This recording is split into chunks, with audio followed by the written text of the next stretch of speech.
The Primest presents how Iceland's deserts are turning purple. Climate change is a thing. The world faces many revolutionary physical changes. An invasive plant is taking over the deserts of Iceland, turning them purple.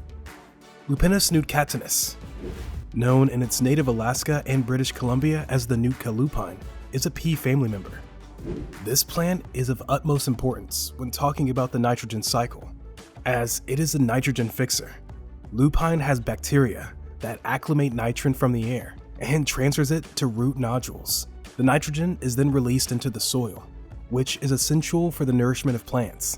Before we dig deeper into Lupine, let us tell you the fantastic background of Iceland's landscape. Elbert King, a geologist from the University of Houston who trained Apollo astronauts, claimed that if you want to go to a place on Earth that looks like the moon, Central Iceland should be high on your list, as it beautifully displays volcanic geology with virtually no vegetation cover. King was right because in the middle of Iceland's highlands, NASA had found a landscape that paralleled the lunar.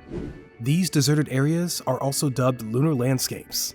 The term is often used to describe the boundless Icelandic deserts, shaped by volcanic eruptions and covered in different shades of lava. Lupine appeared not soon after the astronauts. Initially, it was accepted as a valuable covering for degraded grounds, however, and left a persistent purple stain over Iceland. Lupine poses a threat to the existing vegetation and the arid interior of the volcano. Iceland had already suffered the most severe ecological harm in Europe by that point. When other European countries began recovering from World War II in the middle of the 20th century, the Icelandic Forest Service was considering a new form of human-caused destruction, i.e., overgrazing and loss of greenbelt. Because of how severe the damage was, the agency began looking for answers elsewhere. They dispatched Håkan Bjarnason, their director, on a 3-month journey to Alaska. He was responsible for picking trees and plants that he thought would do well in Iceland. Hence, the Lupine Odyssey began on November 3rd, 1945, the date of the return stamp in his passport. The guy just brought 2 tablespoons of Alaskan lupine, and those 2 tablespoons are responsible for all the purple on Icelandic lands. Lupine spreads like a contagious disease, as a plant with 25 flowering stems can provide up to 2,000 seeds in one season. On flat land, Lupine expands around 1 to 3 meters annually, and in steeper areas, the spread rate is much higher due to the winds, rain, and slopes. Iceland has many windy regions, making it a perfect place for plants like lupine to nourish and reproduce. Bjarnason knew what he was bringing into his country. Due to the nitrogen-fixing capabilities of lupine, areas with poor soil quality, like Iceland lupine, could be used to restore the soil. Lupine is not only beneficial for soil and turns barren land into a planted space, but it also enhances the beauty of the land. Compared to grass, lupine is way more economical and also a fertilizer.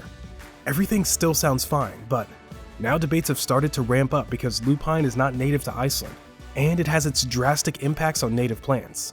Lupine covers 0.4% of the total area covered by Iceland, which sounds like a small number, but now compare it to the fact that only 1.5% of Iceland is forested, and how it makes a considerable difference, which means that in the future, lupine can potentially take over almost all of Iceland's surface, which currently grows native species and plants. Not only is it harmful to native plants, but also to animals, especially the European golden plover, which feast upon native plants. Iceland cherishes this bird a lot.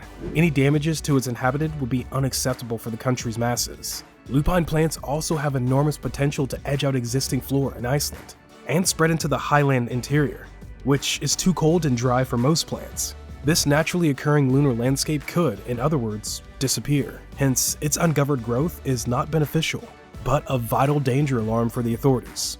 Every Icelander has now taken because of a purple field. Many people also enjoy lupines. The lupine's allies are particularly fascinated by before and after pictures. Some laud the flower's abilities as a reforestation tool, claiming that trees planted next to lupines benefit from the enriched soil. Trees shade out nearly foot-high flowers once they reach a specific size, and during the following 25 to 30 years, the lupines will naturally wither away as soon as the soil is rich enough for other plants to flourish. Well, with that, it's time to wrap up today's video. If you have anything to say on the purpling condition of the country, feel free to drop it in the comment section down below.